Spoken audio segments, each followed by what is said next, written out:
Oops, sorry. Netwanyane, Wallace Cleaves, Tongva, Awashkoneha, Tavangar. So, hello, my name is Wallace Cleaves. I'm Tongva, and I am the president of the Tongva Tarahat Pahava Conservancy. And I just want to welcome you all here to be with us today here in Tovangar, the Tongva homelands. Um, and I want to, with great, deep gratitude, thank and say Oesh Koneha, thank you to our sponsor, WUICAN, that's WUICAN, the Wildland Urban Interface Climate Action Network, supported by UC Irvine, whose support makes this education series possible. So welcome today to Rooted in Altadena, the Tongva Return to Hohonga. And so in this second webinar in our education series, we're going to be looking at and thinking about Tongva history and presence here in this region. And we're going to be thinking about it as, and talking about Indigenous presence in California, here in particular, but throughout the state, as something that is present, something that is living, a living knowledge that's carried, practiced, and being renewed. So the Tongva Tarahat Pahava Conservancy, that term means so Tongva is our endonym, our word for ourselves, and Tarahat is our word for indigenous culture. So it's we think of this as and then Pahava is our word for a piece of land, also associated with being near water. And so this is our land and culture conservancy, and we think of this as the people's land, or the people, the Tongva people's land. And it speaks not only to place, but to our responsibility to the land. We believe that we have a responsibility to steward the land and care for it. In our epistemology and our way of thinking of the world, we were brought forth from our ancestors who gave themselves to become the land, the plants, and the animals around us. And our responsibility to them is to take care of this space, and to be in good relationship with them. So wherever you're joining us from today, welcome. But tonight we are centered here in Tovangar, again, the Tongva homelands, and we welcome you. And we want to start off with a poll thinking about the idea of return, but thinking about continuity and time. And so we're asking, I'm going to tell you right up front, it's a trick question.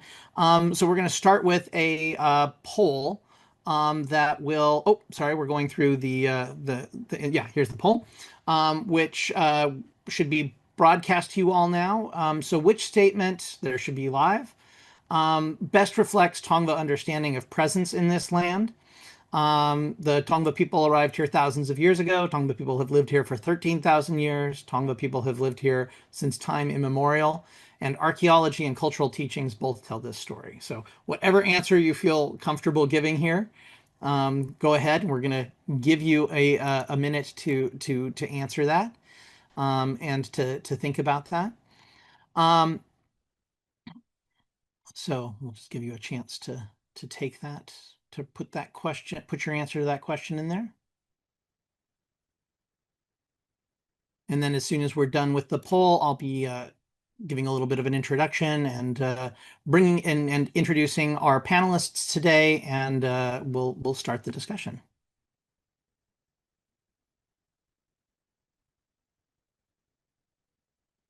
All right. Do we have a good set of responses there? Yes, we do. Wallace, should I go ahead and end the poll? Yeah, I think go ahead and end the poll. It's again, it's just a way of getting us started thinking about it, and we can see kind of what people have said. So we can share them there. Okay, yeah, okay, great. Yes.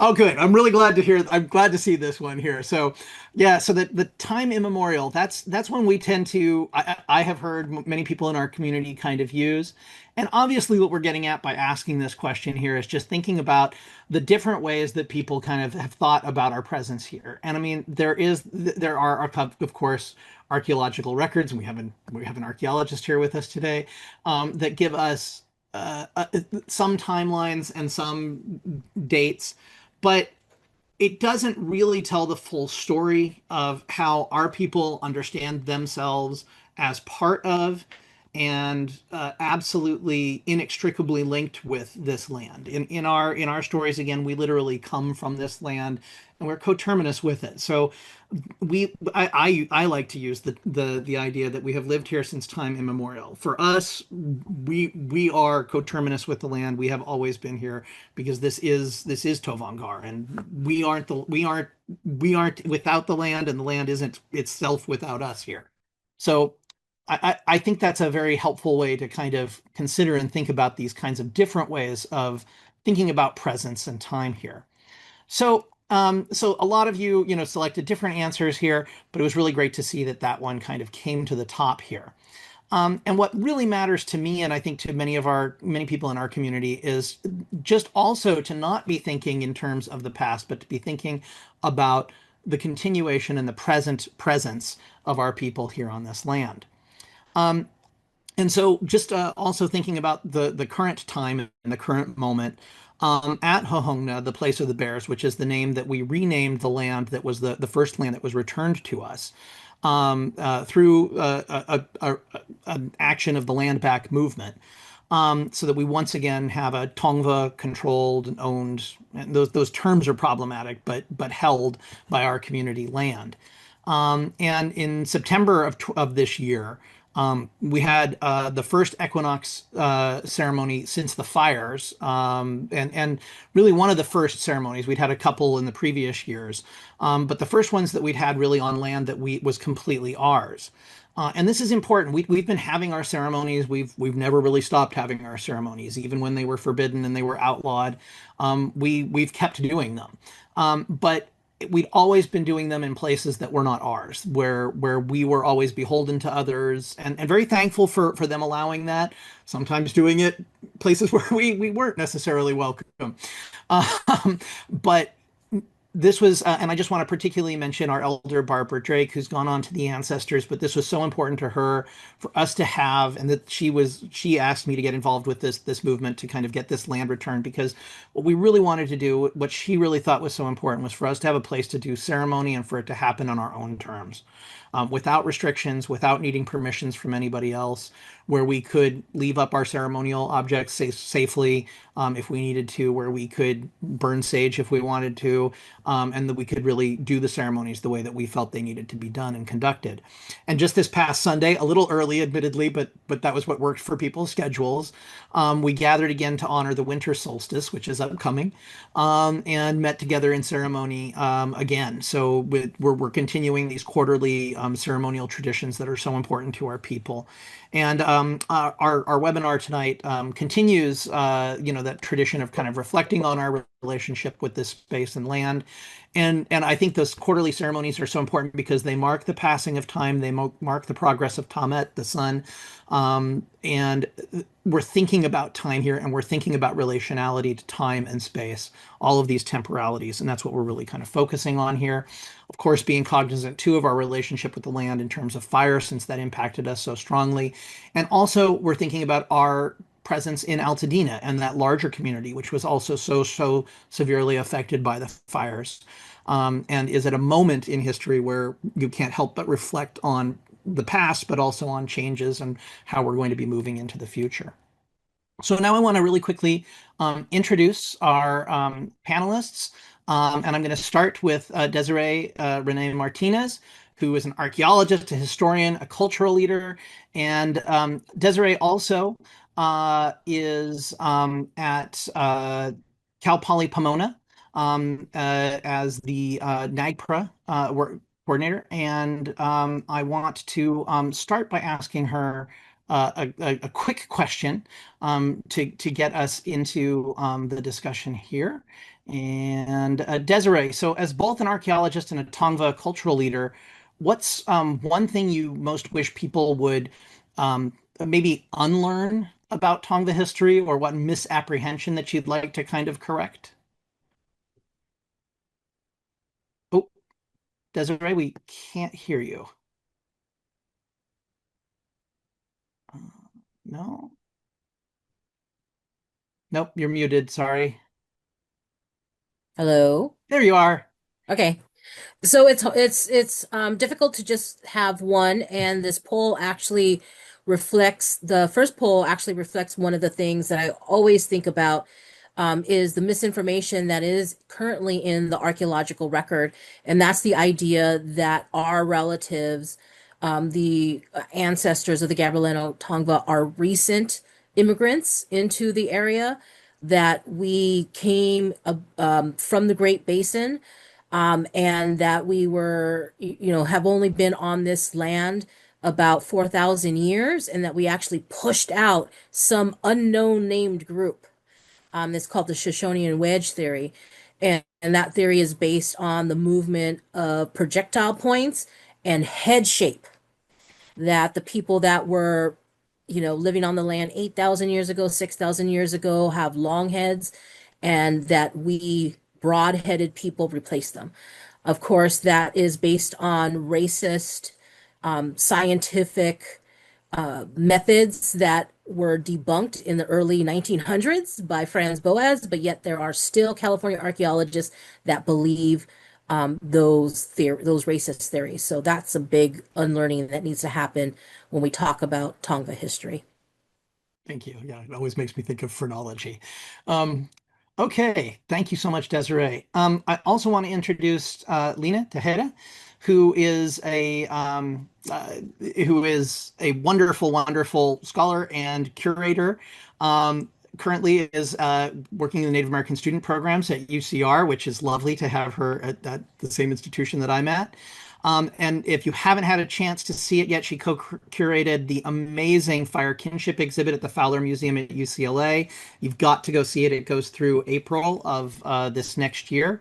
So, Lina, I'd like to ask you, as an artist and a curator, how do you see land holding memory beyond what is written in books or archives? Mhm. Thank you so much for that introduction, Wallace. So when I think of land holding memory, I think of land. One term that I had heard, I don't remember who I heard it from, but it was being thrown around about land being like a living archive. So I think first we must understand that the land remembers everything. And I think that's a big thing that a lot of people are kind of coming to terms with, especially non-native folks at this point in time with different things going on in the world, such as like catastrophic fires here in California. And when I say that memory holds or land holds memory, I mean that in a very literal sense also. So we can see it in ecology. We can see it in tree rings, like plants, different plants, and soil layers. We also see it in our place names, like you had mentioned before, just different places where we are. We have these words that are still used today. So, like Temecula comes from the word Temecul. We have Cucamonga, we have Harupa, we have all these names. So for me, land also remembers care, but it also remembers violence. And we're kind of seeing like this disturbance, especially after fires in the Los Angeles and Altadena areas. Um, it very much remembers everything. So I think that it's a living archive that we are able to look to see through language, ceremony, our songs that we have. Thank you. Oh, thank you. No, that's beautiful. I love that the idea of the land remembering. Um, So thank you. And we're going to get into more questions and discussion with you, but I also want to just take a moment because this moment of renewal and regeneration here also includes leadership, and I'm really honored to introduce Ravena Feather Soto, who is the incoming executive director of the Tongva Tarahat Pakava Conservancy. This isn't a ceremonial role. It's really about governance, stewardship, continuity. It's day to day, a lot of hard work. But Ravina, I want to ask you, what does it mean to step into leadership at this moment and to take this on, working at being the executive director of the TTPC? Thank you, and good evening, everyone. I do appreciate that question because this is a very meaningful opportunity for me. Stepping into this role at this moment means responsibility, and it's a responsibility to our ancestors. It's a responsibility to our community members and our families, and it's a responsibility that we have to the next generation. stewarding Hahunga is not a symbolic gesture, it's a living obligation that we all have to restore ecological balance, to protect sacred spaces, to build institutions that are accessible and allow Tongva and community leadership to thrive and endure. So for me, this role is about carrying forward the work that has always been rooted in our relationships to our communities and to the land. And then I also want to emphasize that Native leadership matters because lived experience and cultural connection are essential forms of knowledge. And for too long, Native people have been excluded from decision-making processes that directly shape our communities, that shape our lands, that shape the outcomes and our futures. And when that happens, we lose touch with all that invaluable generations of ecological knowledge, of those governance practices, and that relational accountability that has existed for us.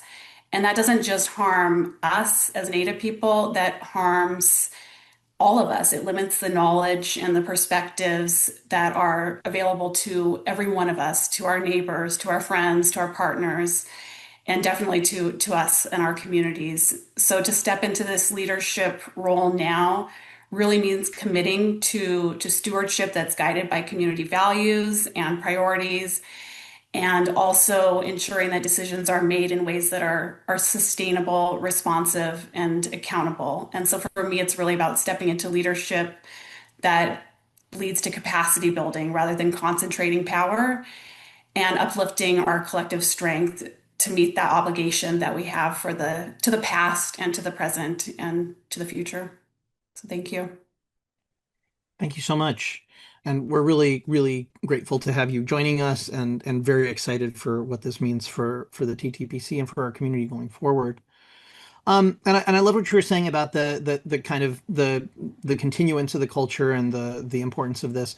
But I do think it's also important to acknowledge, and we have another poll too, just to acknowledge the kind of amazing reality of of our continuing existence here in our homelands, considering what has gone on. So do have a second poll to really to pause for a moment and think about the impacts of the colonial moment on our communities, and to think about which factors most disrupted Tongva lifeways after 1769, after we were exposed to colonization, and how what really kind of occurred to us. It's important to really foreground, our continued presence, but I think it's also really important to take a moment to just reflect on the realities and to consider what our ancestors went through all those generations ago, and what they had to endure to keep us here and to preserve our culture, often at great threat and danger to themselves, while trying to raise families in a very what had become a very hostile environment. And just want to take a moment to kind of think about that and let people answer that poll if they wish to, and just consider those things. And of course, again, not really a trick question, but can we see the responses to this one? We've got a good number now. And yes, indeed, that's right. So I totally understand the impulse to think about disease in the mission system, and probably truly that's correct in the the level of disruption that those elements had. But right, all of the above. And people might say warfare, but I mean it's hard to not understand the systematic hunting and execution of our community members, with bounties put on the heads of Native people through California, which were paid in the millions of dollars in 1800s money. And just I think always think about Ed Castillo and other California Indians' work on documenting the degree to which the genocide against California Indians really occurred. So and just to again think about it and thank our ancestors for what they went through and for preserving as much as they did. And so yes, of course, the real answer is yeah, all of the above. These forces work together. The disease, displacement, forced labor, the systematic violence, and yet really, of course, despite that, the Tongva people are still here. I remember growing up hearing the phrase "Ek Washem" was often how we would close a ceremony or a prayer. We're still here. We are still here. That's so critically important. Practicing our culture, governing land, leading, being in community, and that we're people who are not defined by lost, but are defined by our community and culture. And I think also really critically defined by our relationship with the land. And so thinking about being rooted here and rooted in Altadena, being here in Tovangar in our homelands, what that means. I want to ask I want to ask our panelists some other questions that kind of relate to this. I'm going to start with Desireé again. And thinking about that kind of colonial moment, and thinking about the way that often when we hear that kind of pre-colonial term, it almost has a derogatory connotation to it. And I know because I know you, I know how well you can challenge that kind of notion. And I just really like you to think about the rich and adaptive ways that Tongva people lived with the land, including the plants and animals, the rich material culture, and perhaps to speculate on why colonizers failed to recognize that relationship and the importance of that relationship with the land and the knowledge and wisdom that our people had. I think it has a lot to do with how the colonizers, when they first came into to see us, is that they couldn't distinguish us from nature because we had this deep relationship and connection to the land and to our relatives that surrounded us, the plants, the animals, the water, the earth, the sky, the sun, etc. And obviously, anytime two cultures come into contact with each other, there always this comparison. And so comparing where the cities and the styles of life that were in Europe and comparing to how we lived upon the land, it was foreign to them. They didn't understand, and they missed a lot of the sophistication. And I hate using that word because it puts a different take and not an indigenous perspective of how we were living on the land, sustainability. And I like to use the example of the soapstone bowl trade that we had, where we used the Gabrielino Tongva used soapstone bowls for our cooking vessels, and the closest place to get soapstone to mine and to create was Catalina Island. So not only were the island Tongva on Catalina mining the soapstone, shaping it for bowls, but also for beads, for other effigies and other items and tools, and then actually trading them back to the mainland. And then there was an extensive trade that Southern California, and particularly centered in Tongva territory, expanded from Southern California all the way up to as far as Oregon, and going over into the Southwest, which then connected us to the greater trade network that was all over North America. And I like to say that, globalization is not something new. We've always been globalized, but it was just not recognizable by those people that came into contact with us. If you look at the way that archaeologists and anthropologists write about the Gabrielino Tongva, they also have this idea that we were simple, that our baskets were not as pretty as those, for instance, for like my sister, the Pomo up in Northern California. But it was just a different type of expression that we used in our baskets. I am now myself a basket weaver for the last 3 years that we've been teaching our community how to do our coiled baskets. And it takes a lot of work to be able to create something that is going to be watertight so that we can actually do our cooking in our baskets. And so, it was these things that seem to be easy and simple are actually really challenging, particularly when you start to think that you have to find, for instance, in the place of basketry, find a good patch that has the materials that you need to harvest them, to take care of them through the year, so that there are good materials when you do harvest them. Then you have to process them, split them, dry them, size them. Then you have to wet them, and there was a whole process. And, you know, a lot of times they would only see the finished product and not think of the days and nights that you have to do in order to prepare for that something. Um, Soapstone bowls, basketry, um, other stone tools that we made, etc. They're not simple. They take time. They just didn't recognize the amount of work that we had to do in order to create these things and to live upon the land with those items around us. Thank you. Thank you. And the soapstone artifacts are so wonderfully beautiful. I'm glad you brought those to the attention here. So, Lina, I'd like to ask you, thinking again about your work on the Fire Kinship exhibit, and again, I've just gotta plug it again. If you haven't had a chance to go see it, it's absolutely gorgeous at the Fowler Museum at UCLA through April. It's a wonderful exhibit, and I'd really just like to ask you to talk for a little bit on how that exhibit explores how indigenous communities express their relationship with land and fire. And to think about your approach there, how did you approach telling that story through objects, materials, and community voices in that beautiful exhibit? Yes, thank you. So, as a curator, first and foremost, and as a person, as a Native woman in this world, especially here as I'm a guest here in Southern California. You know, my people are from Northern California, so I am a guest here. So the way I always approach everything is, um, first and foremost, I want to center and I want to uplift and I want to amplify the voices of the people whose land I'm on. So that's really how I approach the work in every work that I do, whether it's curation or in um, my career at the university right now, working in the community.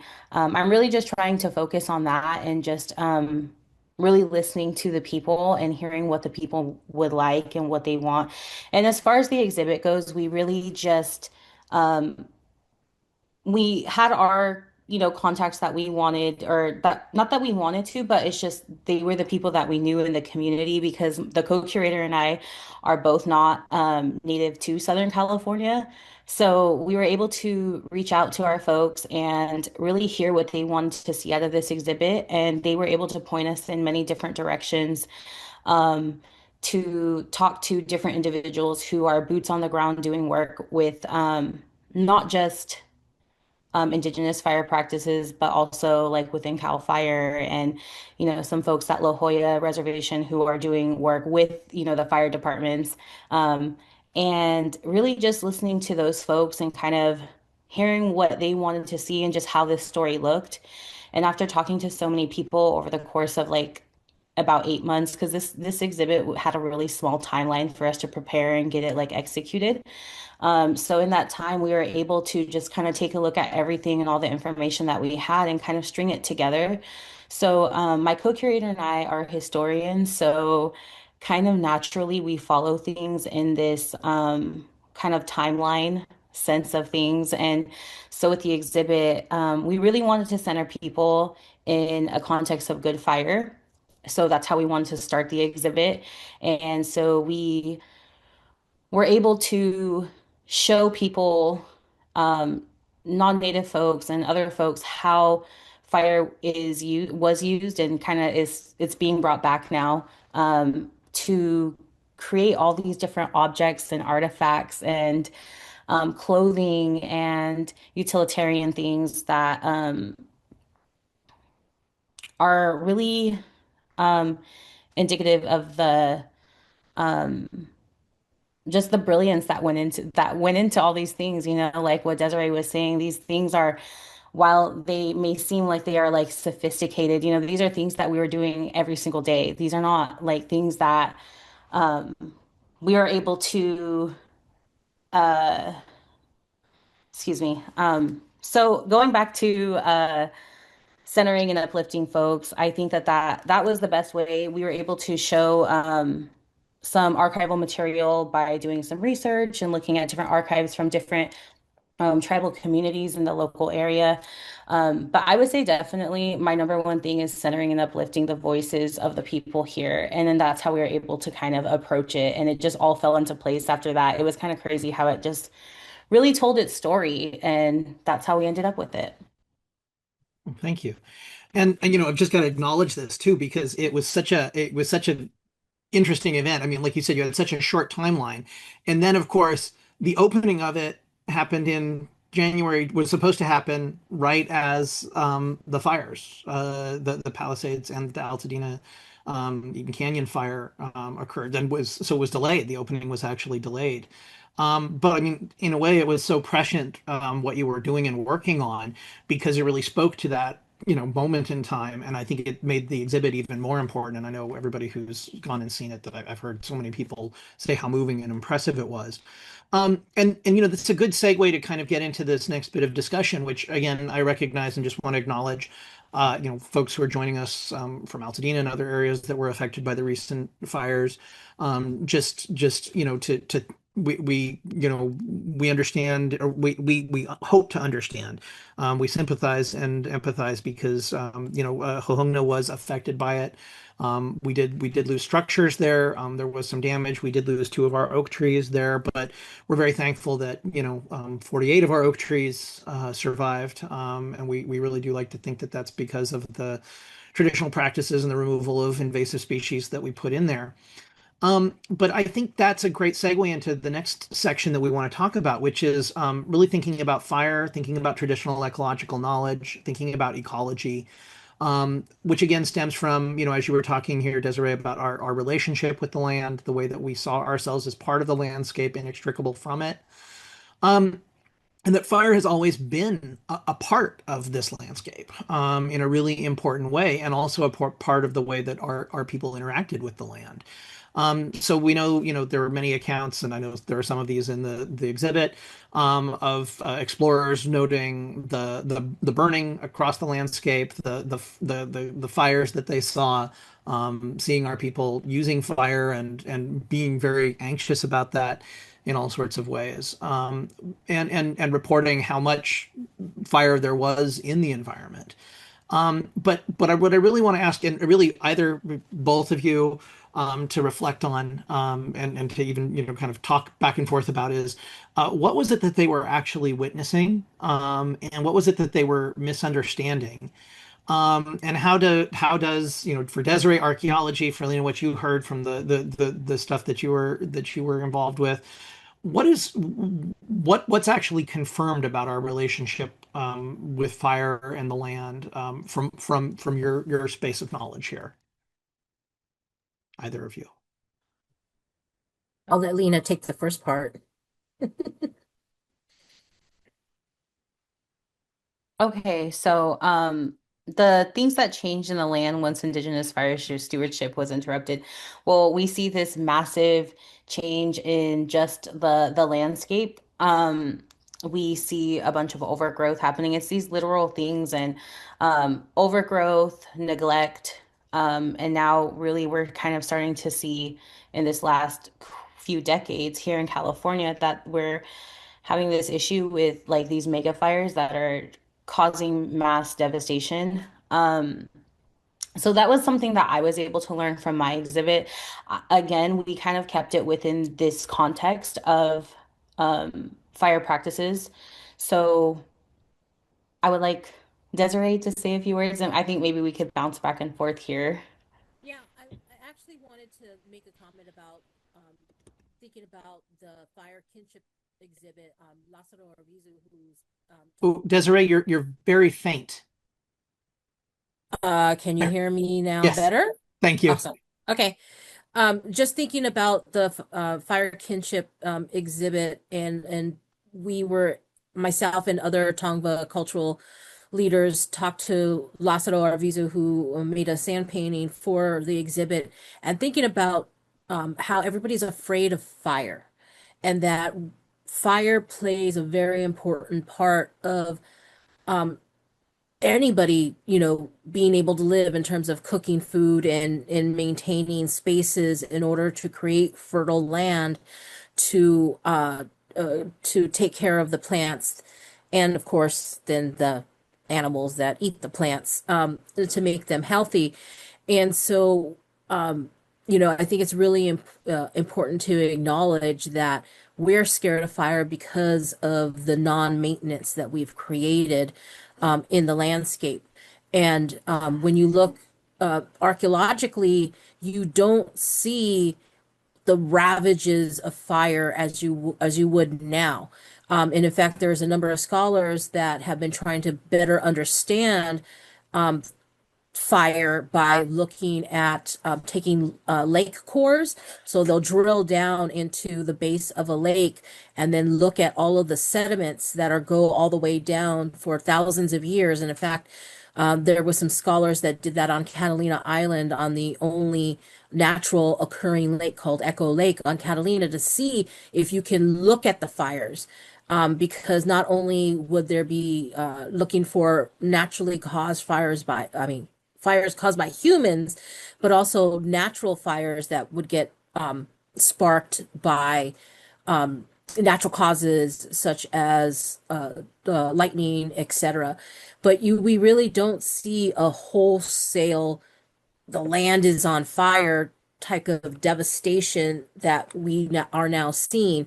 And a lot of it has to do because when we did have those fires, the resulting charcoal and burn bits would get mixed up with the rest of the land and would be given back to the land to be able to feed those plants and then those animals that depend on those plants. So, when we're thinking of and looking about how the people lived upon the land, you don't see the kind of the devastation that we see now as we're living upon the land in modern times. Yeah, there was this disruption to the whole entire ecosystem, right? Like you were saying, Desiree, like the entire ecosystem really depended on these small, low prescribed or cultural burns. Yeah, no, and a lot of people don't realize that, it's not just about the plants.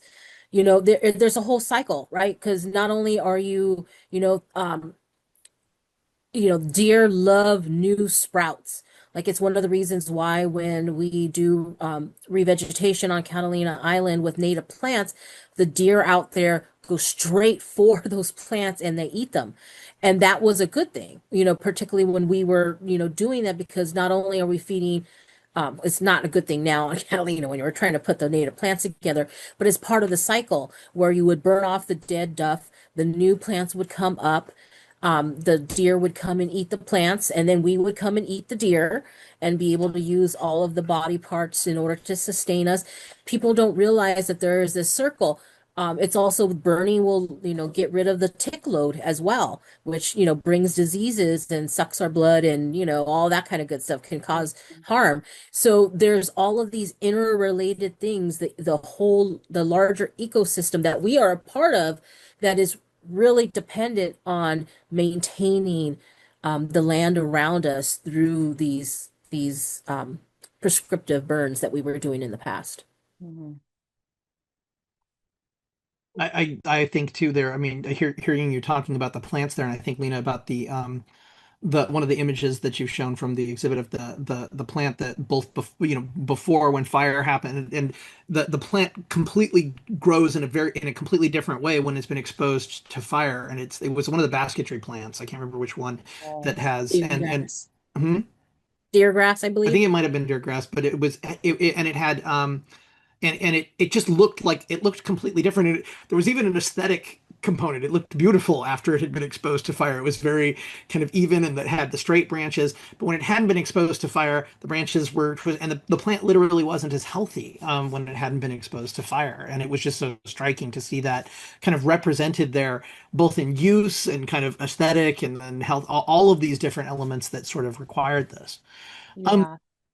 so, thinking about that for both of you, just as kind of a maybe one way. I mean, I love your lake core example and what we can learn from that. But so, in what way did the land change once indigenous fire stewardship was interrupted? I mean, maybe just one or two ways that you think, like particularly that we see a different landscape than our ancestors saw.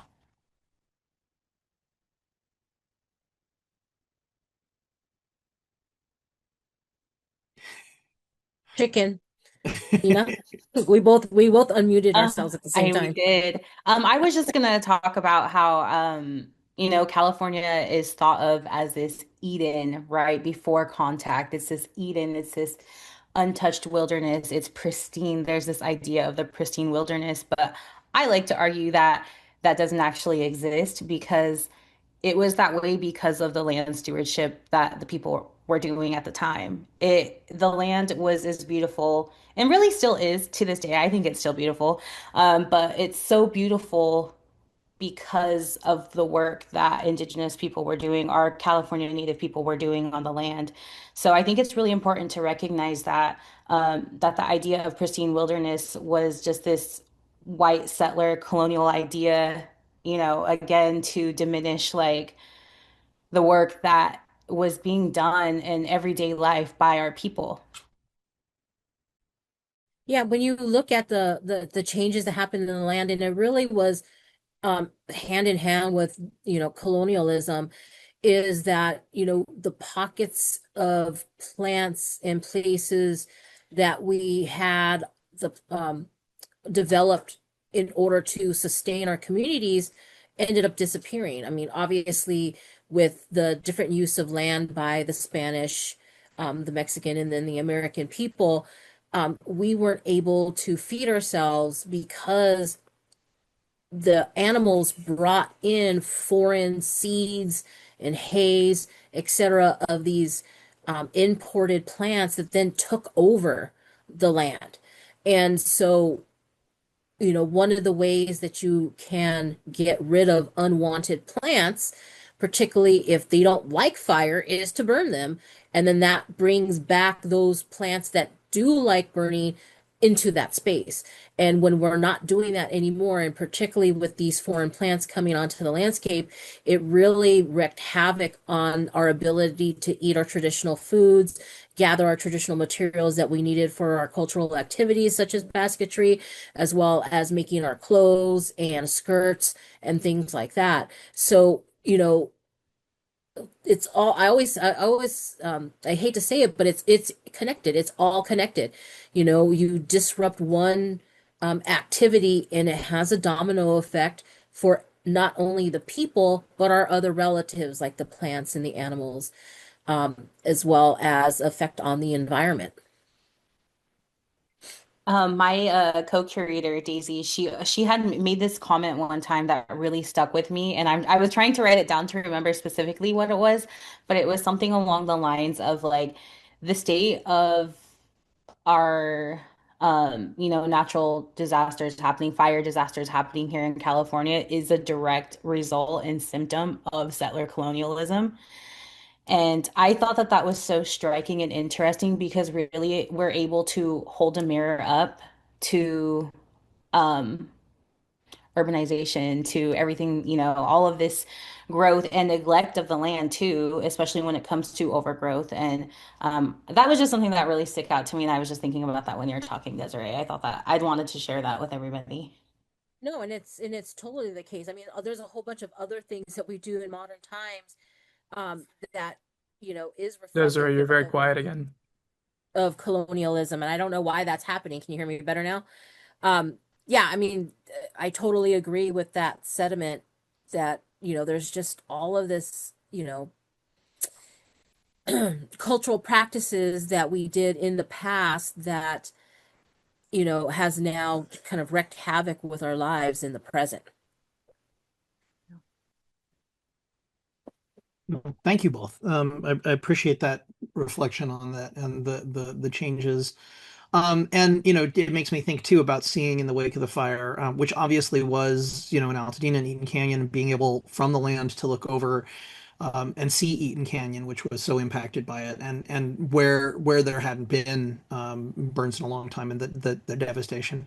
But also to note, how green it is. Just being there last week or on Sunday, the stream was actually still flowing right below the land, and looking across the way, I thought about what it looked like right after we were able to get up there after the fire, but it's the hillsides are green again, and even many of the trees and bushes and shrubs and stuff in the valley are coming back incredibly well. And on the land, our oaks, I mean, we there was some trimming that needed to be done. There were some branches that had some issues, but I mean, we did lose the two that were in the fire that were by a structure that burned.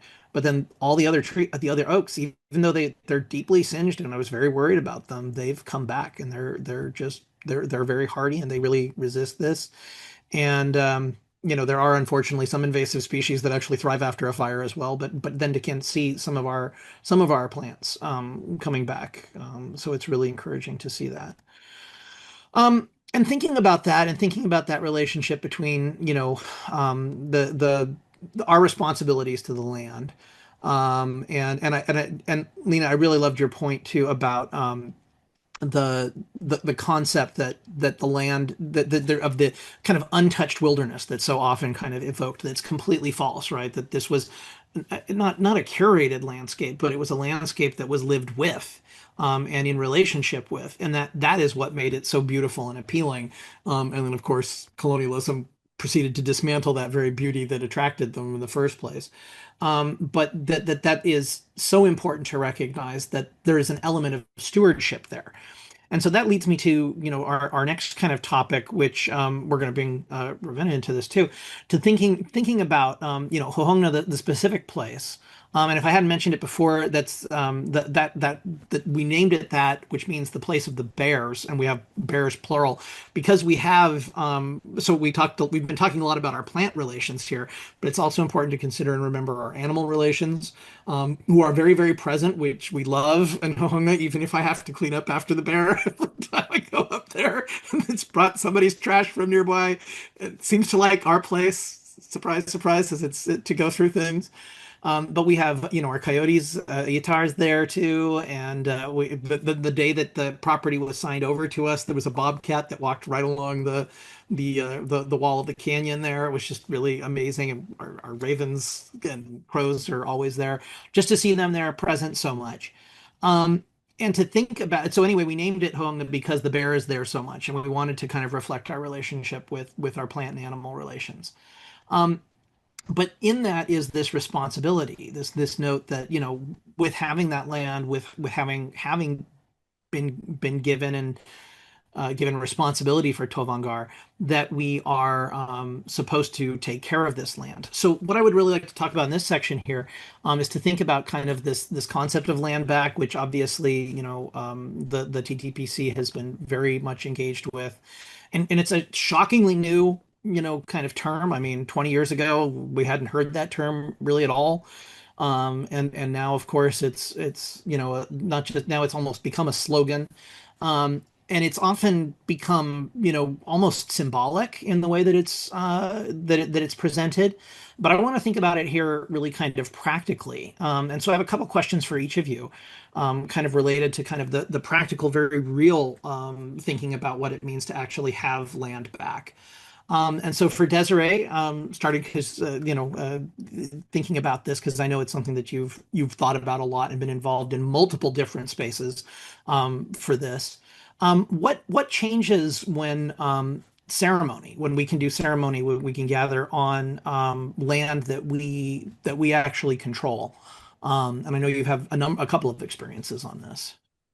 Yeah, definitely. One of the things that we've been trying to teach or iterate within our community, and also those people that we educate about the Gabrielino Tongva cultural practices, are our Tongva cultural values.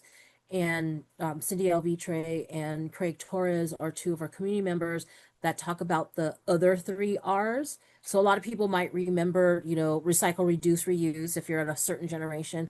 And if you're an older generation, you might remember reading, writing, and arithmetic. Those are the three R's. But the other three R's are recognition, respect, and responsibility. Recognizing the people of the land, which is us, but you're also recognizing our other relatives, which I keep saying are the plants, the animals, etc., because we need to respect that they have every right to live upon the land as much as we do. And we respect that they have we have all co-evolved with each other. And based on the lessons that have been given to us by the Amobetam, which are the first peoples that were upon the land. And Wallace mentioned that they laid down their lives for us being humans in order to live. So we have a responsibility to ensure that we recognize that sacrifice that Amobetam made for on our behalf, and that we want to make sure that all of our other relatives are able to continue to survive. And of course, excuse me, they can survive without us. They don't need humans, but it's something that we recognize that, like I said, that sacrifice, and we have to make sure that we maintain in the land and the world so that everybody can continue to live. And so when we're able to own the land and to do what we want to do without asking permission or restrictions or anything like that, we're able to live up to that sacrifice that the Umbetam made on our behalf. And we're able to make sure to be able to give back and have that reciprocal relationship with the land, the water, and everything that's around us. It's so important. It's being able to not necessarily live like our ancestors did, but live as part of nature as we were instructed to do in the past. No, thank you. Thank you. And yeah, I think that's so critically important to understand. So Lina, I want to ask you a question from a slightly different perspective, because one thing that's very important is for us having this land return, particularly because we are one of the many, over 50 in California, unfederally recognized tribes, or non-federally recognized tribes. But you have experience as a member of a federally recognized tribe, who have had land for a long time, despite all of the challenges of maintaining that. But how does land access change? So, as a member of a federally recognized tribe, how does land access change your teaching, ceremony, transmission of knowledge, just your whole way of life, having land that is, and we should also note, often our way of thinking about owning land. We say owning land, but it is a different way. It's a much more communal way of being, and much more reciprocal. But how is it different being from a community that has had that and has that authority? Um, so to be honest, I don't have a lot of experience doing ceremony and all that on my own tribal land. However, while thinking about this question over the past few days, I have been thinking of the different ways and, also looking to other community members too who were able to answer this question and give me some really good insight, which I like, yeah, no, I agree with those things. And really, I think it's just being able to have um, some autonomy and being able to work with the land and learn with the land instead of having to learn about it or learn in like a different setting. So I think really it's just having I think especially like hearing you talk earlier about Barbara Drake, who I had the pleasure of meeting before she went on to the afterlife. And her quote about ceremony happening on our own terms and without restrictions and without permission. That really was kind of what I got from the folks that I spoke to too, and like really what I kind of came up with on my own also. So honestly, I think simply that's, what it is. I know you had a little more thoughts on this, Desiree. Do you have anything you'd like to share with me about this? I mean, one of the things for You're quiet those again, that Desiree. I don't know why that keeps happening, Sorry. but for those that may not Lean know, in, yeah. can you hear me better now? Or one of the things that people may not know is when you're not a non-federally recognized tribe, which we've already hinted at, is that we have to go to public spaces, public parks, go and ask on the good graces of institutions like universities, like we have a relationship with Pitzer, or going to botanical gardens, etc., in order to do any number of things. And part of our ceremonies are leaving things in place in order to return back to the earth. For instance, our sand paintings will be created and and should be left to just disintegrate and go back into the dirt. Or if we leave offerings for the ancestors, or leave offerings in prayer in crevices, in caves, etc., we can't do that because you have the public that's just around and will take anything that's not tied down, and it really disrupts the ceremony, the ceremonial experience and atmosphere that we're trying to create. So if we have a land that we're able to restrict access to that by people who are not part of our community, it allows that continuous the complete allows a ceremony to go to all the way to the end of its completion. And unfortunately, a lot of archaeologists in the past used to go onto reservations and take these ceremonial objects. And one of the reasons why we have the Native American Graves Protection and Repatriation Act, because those items were stolen. So, even though being able to have reservation land or land that we control is important. It's also important, unfortunately, to put a fence around it. And so, it's having that, being able to do the whole ceremony and do it the way it's supposed to be is kind of one of the important reasons of having the ability to have access and not allow other people to have access. Hopefully I didn't ramble too much. No, no. And I mean, it's a really, no, and it's really an important concept because I mean, it's not about exclusion, but it's about making sure that we're being in right relation with those ceremonies and like you said, being able to have them in the way that they need to be had and they need to be performed. Well, thank you. So we have another question. Ravena, were you going to ask that, or do you want me to ask that one? No, I was just going to add a little Yeah, bit to the please. previous question and say that also being a member of a different federally recognized tribe in Northern California, that connection to a specific place has always been really foundational to who I am.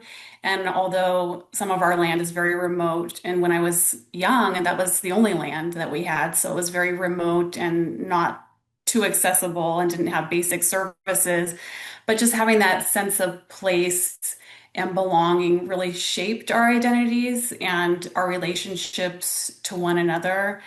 And I have so many memories of when I was a child, we would go with my mom and my grandmother, and we would go up to that property where my great grandparents lived. And that's where we had our gatherings. And we had those gatherings on our family or our tribal land. And so that's really essential to identity, but also to where our culture and our relationships with one another were reinforced. And so I definitely understand the importance of having that access to land and how it expands on our ability to connect with each other and to transmit knowledge and practice those ceremonies. So I think that's really important. And then I do want to ask, I want to expand on that a little bit and ask first, we can start with Desireé and then Lina. What does land ownership make possible that advocacy alone cannot? I think the biggest thing in terms of, again, not thinking about owning the land, but unfortunately we're in a colonial system, so we're owning the land, is we've already talked about not needing permission, being able to do whatever we want to do, but there's always somebody watching you, and of course, we're in an era where surveillance, I even have a ring camera on my house and stuff like that, but um being able to do things in the privacy of your community and to be part and being with community and not having to make sure that no one's going to be taking photos of you or recording or taking that experience and using it for nefarious means, I think is really something that we don't talk about enough. There are particular ceremonies and ways and songs that should only be seen and heard by particular people in our community. And if they're heard or seen by people that shouldn't be there, it actually can cause us harm. And I know that there have been times where I've asked a particular landowner, an institution, etc., if we can be on the land and do ceremony, but because of insurance and risk, they have to have somebody there staring at us just in case.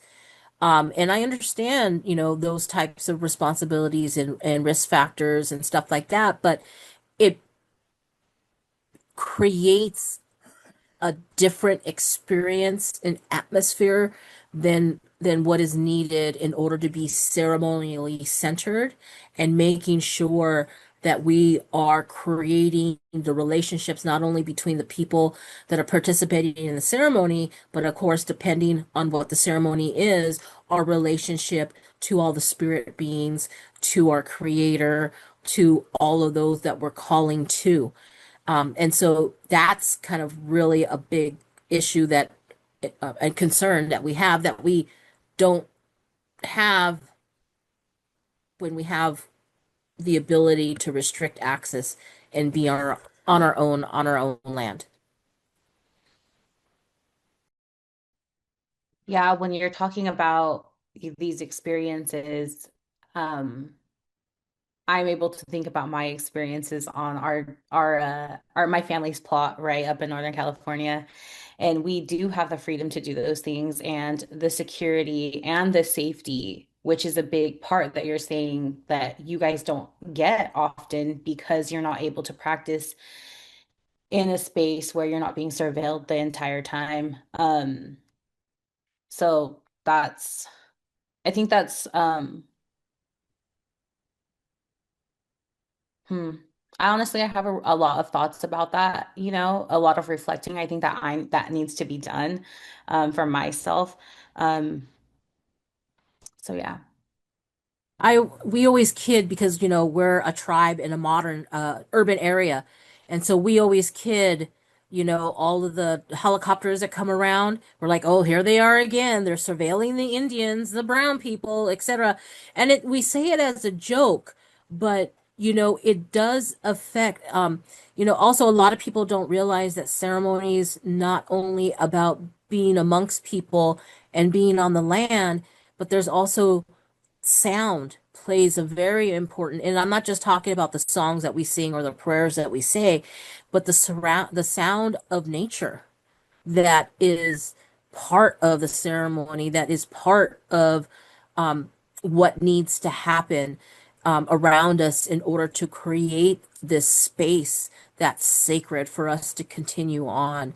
And when you're in an urban environment where you have helicopters or street sirens or whatever, or just other people that are walking down the street, etc., it really impacts our ability to be in ceremony. And I can't stress that enough in terms of sound. No, that's really beautiful. And I mean, I think about that idea of sound and the kind of communication with that and how important it is because ceremony is also, as you said, it's a state of mind. I mean, you have to be in a certain way. And I mean, I've had times where I was like, no, I'm not able to actually be in ceremony at the moment because of the way my thoughts are not in alignment with it at the moment. So I think that's so important, and it is harder when it's not there. Yeah, when I go to Catalina, there is this beach that's called Thunder Beach, and it just has no sand. It's all cobblestone. And when the waves crash upon the cobblestone and then they start to go out, they trickle. You can hear the trickling of the water as it goes over the cobbles. And, that area is very special and hasn't previously been recorded, but some of the archaeological research that I've done out there, we know that it was a special that particular area is special because of the rock images that we know are in the area, etc. And so you don't know the sounds that you're missing until you're away from the urban environment. And just thinking about the experiences that our ancestors had, and, which makes me think about, coming back to the fire again, is that when you have young grasses, thinking about deer grass, etc., and the wind blows across the plants, and you just hear that reverberation, or if you're in the wetlands, and my grandmother always used to say if something was far, far away, they were in the tules. And but if you listen to the tules or the wind go through the tules or the cattails, and you just hear this soft kind of drumming and rustling, like I said, you don't realize that the sounds are part of who you are, and it immediately, or at least it really immediately brings me into a ceremony with everything around me. You don't have to have a huge ceremony to be in ceremony with the environment around you and with nature. No, that's beautiful. And I mean, I love that idea. And so taking that idea of being in community with the land around you, and that the whole world is participating in that with us there. I actually want to ask Ravena a question about this, which is, so thinking about that in terms of community and our relationship. So we've talked about our relationship with the land, we've talked about our relationship with our communities, but thinking about like the TTPC in this role, what responsibilities in terms of kind of community building and convening now exist because the land, because of Hongna, is back in Tongva hands in Altadena. We want to be in good stewardship and good relationship with the land, but we also want to be in, heard from Desireé and Lina how important it was to be able to have ceremony on our own terms. But we also do have, we have public events, we also do want to share our culture and our community when appropriate with our neighbors and with our, kuyam, our guests. But what's really important about understanding about, community building and convening now that we have this space? Yeah, that's a great question. And that responsibility of community building is extremely important. We really are talking about the restoration of community. That lack of access to land has definitely been very harmful. It's really alienated people from their families and from their communities. When people are separated from home as a consequence, they lose their connection to one another. And we see widespread repercussions from that, from not having a strong support system in place within the communities. And we know that an individual's sense of well-being and resiliency is directly tied to their networks of support and to the community members around them, regardless of who that is. And just knowing that people are there for them and that they're invested in their well-being, and knowing that they have others that they can turn to, that's so important. And I think having that sense of place, we can really contribute to that and do a lot of community building there. And so I think that we can make great impacts by building up our relationships with one another and building up those strong networks of support that we can have in place, having spaces to gather, both for the Tongva community members, but also for our neighbors and our partners. And we really have an opportunity to move away from isolation and toward connection. And this makes all of us stronger and healthier. And of course, beyond the community building, interpersonal aspect, there's that relationship and responsibility to the land itself, and healing that relationship. In Native cultures, our interconnection with the land is deeply ingrained in our identities and our values, and that land provides everything for us. Therefore, it's a reciprocal relationship, and I think that's pretty widespread throughout our different cultures. And so that's something that we have a responsibility also for the community to restore that relationship, for Native people, but also for other people. And we all benefit from that. And so I think there's a great opportunity right there for community building, both with Native people, with Tongva people, with our neighbors in the more widespread area, and then also with the land itself. And I think that those are essential relationships that will be central to our activities at Honda. Thank you. Thank you so much. Thank you all so much.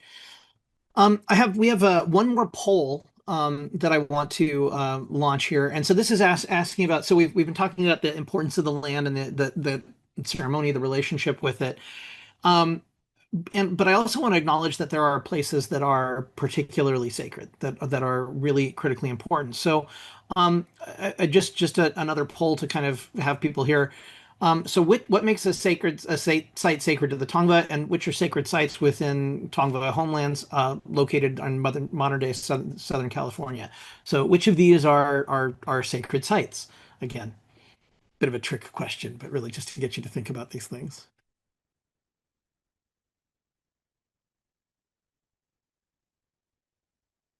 And we'll just so um that term of sacred site, I will just note that I don't think sacred has the exact right connotation for it, but there are obviously places that throughout the world that have particular resonance to cultures that have a specific importance, that are that mean more to the communities than others. And so that's what we're really thinking about here in this next section.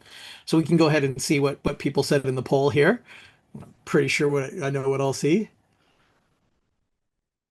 We've got people having answered.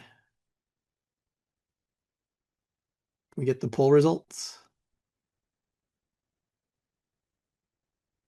Oh, no.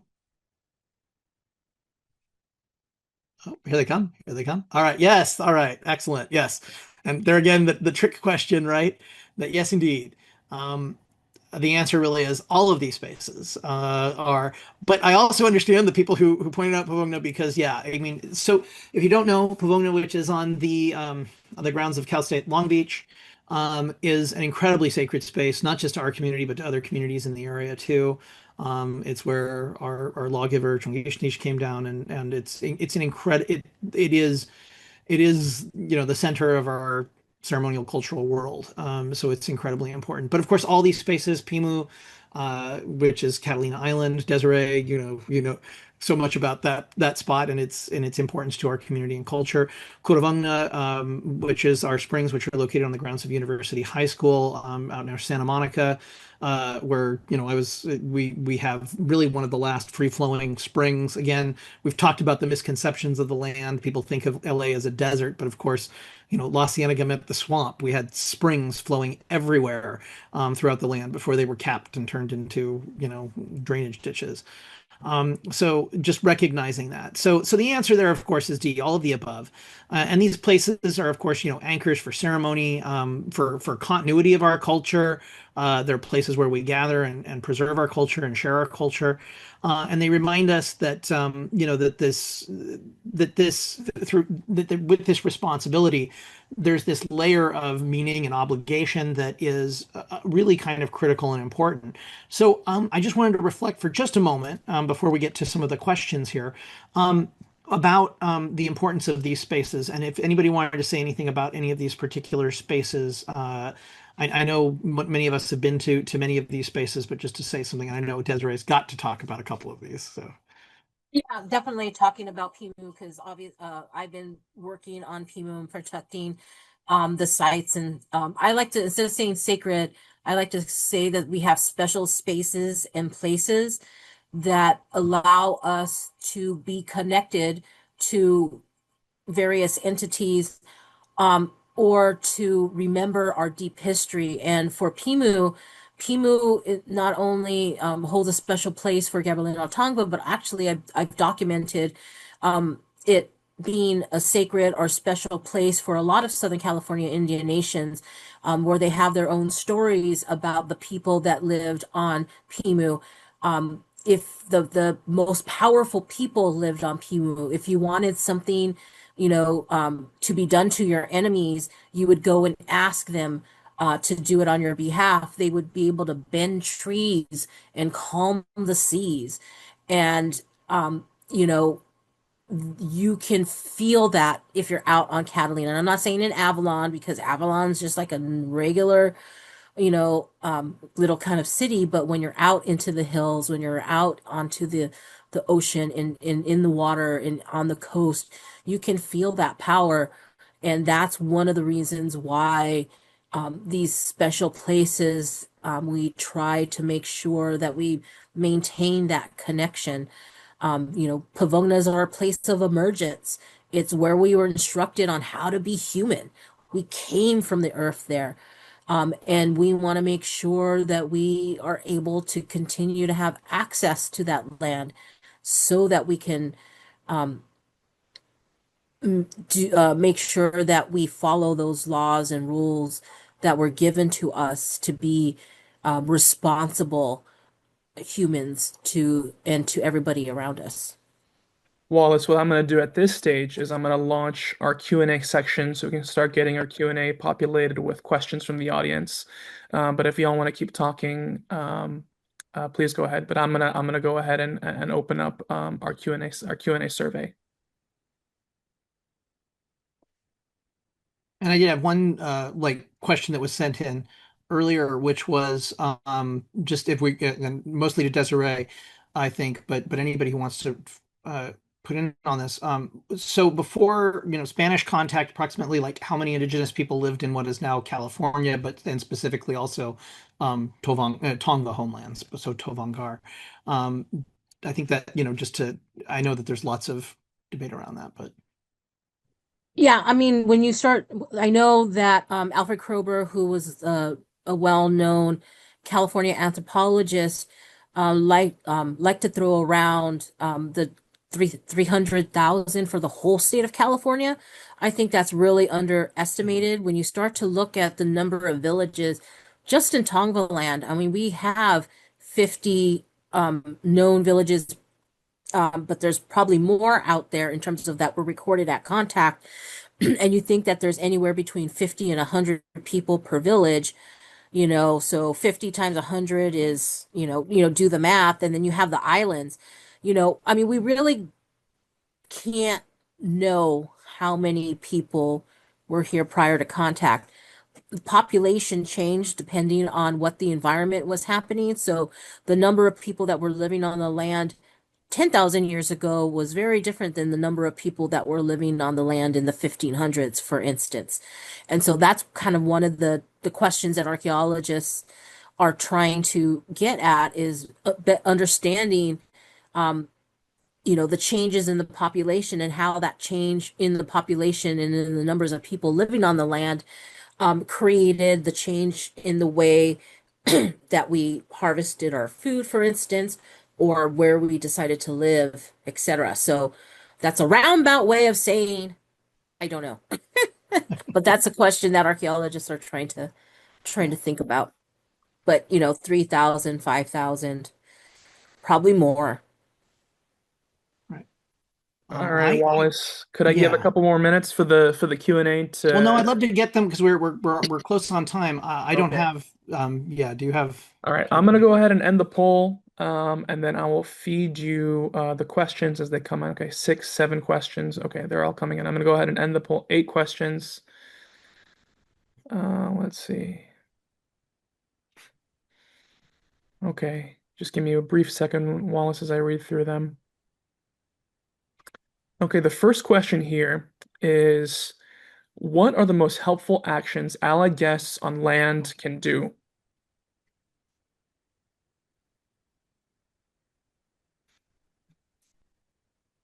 Anybody want to take that? I'll let Lina go because I've been talking a lot. Okay. I'd say first and foremost, know whose land you're on to get to know whose land you're on, like at the most basic, guys, at the most basic that of what you can do. Um, I think another good thing would be to, God, what is the word for that? I'm so sorry, I'm blanking on the word. Mutual aid also is another way. And I think a lot of people fail to talk about mutual aid as being, like, oh, we just donate here, donate there. Mutual aid. I know this conservancy is always doing fundraisers, so that's a good way, I think, to help out. And I know also this conservancy has posted on social media recently about needing volunteers to come and clean up the area or whatever. I think that those are really important ways, and those are the small ways that I always tell allies that they should the ways that they could help and should be helping. Really just boots on the ground. If, people are calling for helpers to come and volunteer in whatever way that is, like you guys really should be there. But again, that includes coming to things like this to learn about the different conservancies and the different organizations and showing up to, in my world, I do a lot of museum work, right? So I will say come to like the exhibit programming, if there's like an indigenous group or a native group, in the area that is having a thing, like get to know them, follow their social media. So those are like the little ways that I always can tell people that seem kind of easier, right? Or like and more tangible. So that's usually what I like to say when someone directly asks me like what can they do. So I'm sure you guys have other thoughts. Yeah, I actually hate the word ally. I like everybody to be a co-conspirator. So, challenging, definitely knowing whose land you're on, but then if you happen to be in a particular space, asking what that institution, what that program, what that company is doing on behalf of the indigenous people of the land, particularly on the land that they're upon, and then asking the tough questions.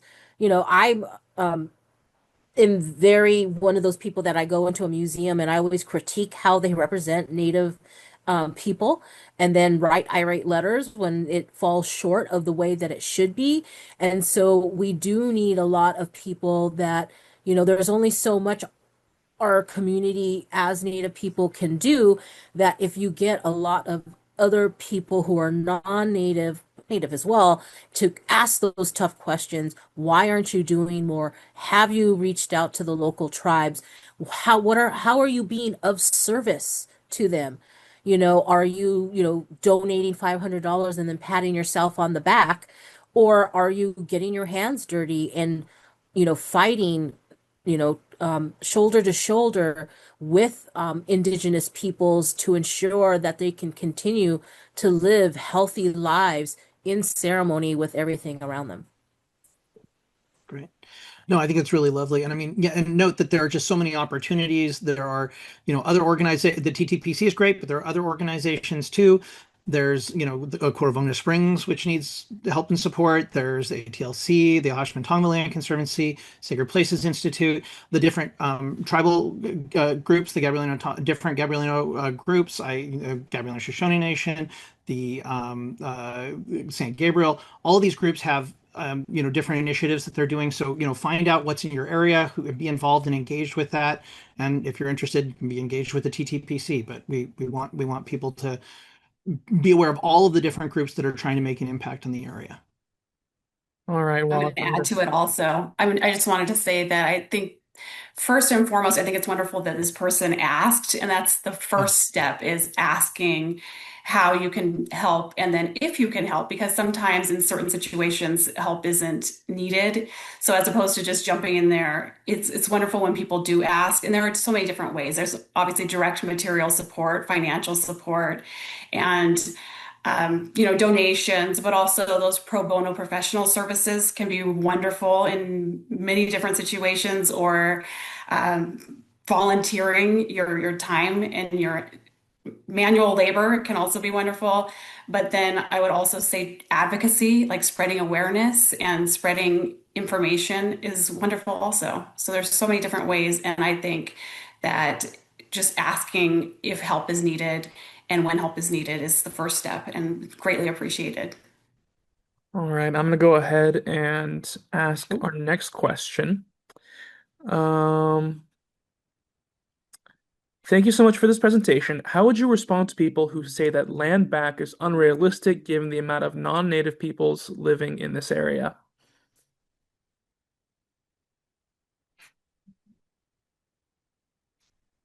It's not unrealistic at all. I mean, I think that question comes from a fear of Native people taking away land from other people.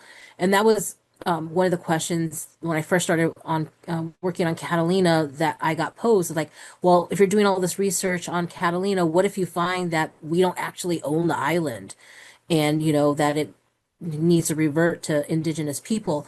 There's so much land out there that's currently just there.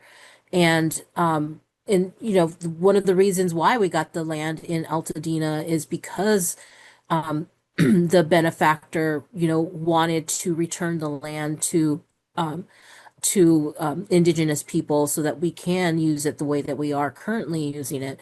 I was in those initial discussions, and we're not here to take away the land. The realities are that we happen to be in a colonial land holding system, and we have to work within the system in order to ensure that we can have access and hopefully own and manage those lands. And so I've had a number of other people actually say, "Hey, I have some land, would you guys like it?" And so those are the people that we will, hopefully in the future also continue to work with to get that land. We're not here to be like Columbus and just take it over and ransack your house and kick people off. Not at all. We know the realities, but there are pieces of land out there that we can buy ourselves. But there's also other people that see the importance of doing something with their own land for the indigenous community. Yeah, and I mean, we just had the previous the person who had donated the land to us out just a couple just a month ago, and it was really lovely to see her on the land and see how important it was for her to see how beautiful it was. So it's a really, I mean, it's a good thing for everybody. And like you said, and I think I'm going to take it in a slightly different direction. I'm sorry I'm jumping in, but I just think it's so important because when we started this, everybody was saying, well, you can't really do it. Tribes can't really handle this. And we've now proven that. And we've not, I mean, we were sort of the first land return to a non-federally recognized tribe in Southern California. But since then, there have been many. And I think it's really been proved now that it can work and it should work. Do we have time for one more question? Ooh, time for one more question. Let me go find the best one. This is going to be a good one. I already know the answer to this one. Will there be any future for Indigenous cultural centers in Altadena?